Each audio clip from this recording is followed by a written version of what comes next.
Binawi ng isang nagpakilalang alias Rene ang mga dating alegasyon niya laban kay Pastor Apollo Kibuloy at sa mag-amang Duterte. Giit niya, binayaran umano siya ni Senadora Risa Hontiveros noon para tumistigo sa Senado.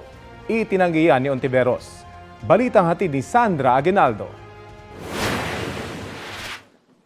Pebrero noong nakaraang taon nang iharap ni Senadora Risa Hontiveros sa pagdinig ng Senado ukol sa mga umunoy pang-aabuso sa mga miyembro ng Kingdom of Jesus Christ ang isang lalaking nakatakip ang muka at pinakilala bilang si alias Rene. Si alias Rene ay hardinero raw sa Glory Mountain property ni Pastor Apollo Kibuloy sa Davao City na nakaranas daw ng pananakit sa kamay mismo ni Kibuloy at sexual na pang-aabuso sa ibang miyembro ng KOJC.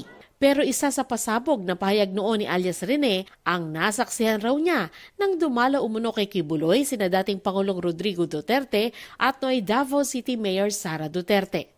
Minsan po pumupunta din po doon si former President Rodrigo Duterte at former Mayor Davao Mayor Sara Duterte. At pag umaalis na po sila doon sa Glory Mountain, dala na po nila yung mga bag. Na siya pong bag na nilalagyan po ng mga baril. Nakita mo ng sarili mong mata na inilabas ang laman ng mga bag at ang lamang ito ay mga baril na iba't ibang klase. Yes po, Madam Chair.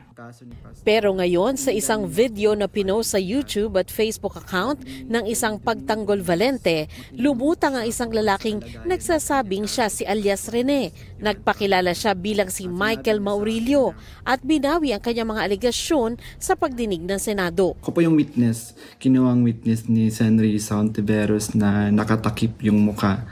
Pero ngayon, hindi na sapagkat nagsasabi na ako ng totoo. Lahat ng sinabi ko at makasama ko doon na nag-witness sa Senado ay ginawa lamang ni Sen. Risa upang papagsakin si Pastor at ang buong kingdom.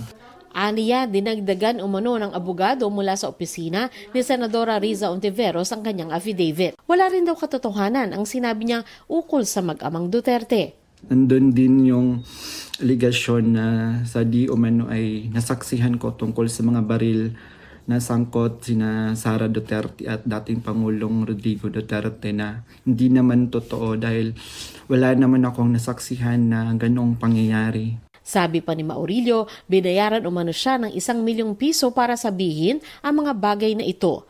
Pinatira din daw siya sa isang kondo nung panahon na yon. Ang mga sinabi ngayon ng nagpakilalang si alias Rene, tinawag ni Hontiveros na kasinungalingan. Lahat daw ng witness na iniharap sa Senate hearing tungkol kay Kibuloy ay malaya at voluntaryong nagbigay ng kanilang testimonya at mga ebidensya. Lahat daw ay may paper trail at pinatunayan pati ng ilang ahensya at opisyal. Handa raw silang ilabas ang iba't ibang screenshot at video sa tamang panahon. May rason daw sila para maniwala na pinilit o binayaran ito para madiskaril ang mga criminal proceedings laban sa pastor at pagbantaan ang kanyang mga staff at iba pang witness na nagsalita laban kay Kibuloy. Naghahanda na raw sila ng legal na hakbang laban sa anyay harassment at intimidation. Hindi raw nila palalampasin ang mga nasa likod ng pananakot na ito. Sinusubukan pa namin kunin ang panig ni Kibuloy at ng mga Duterte. Sandra Aguinaldo, nagbabalita para sa GMA Integrated News.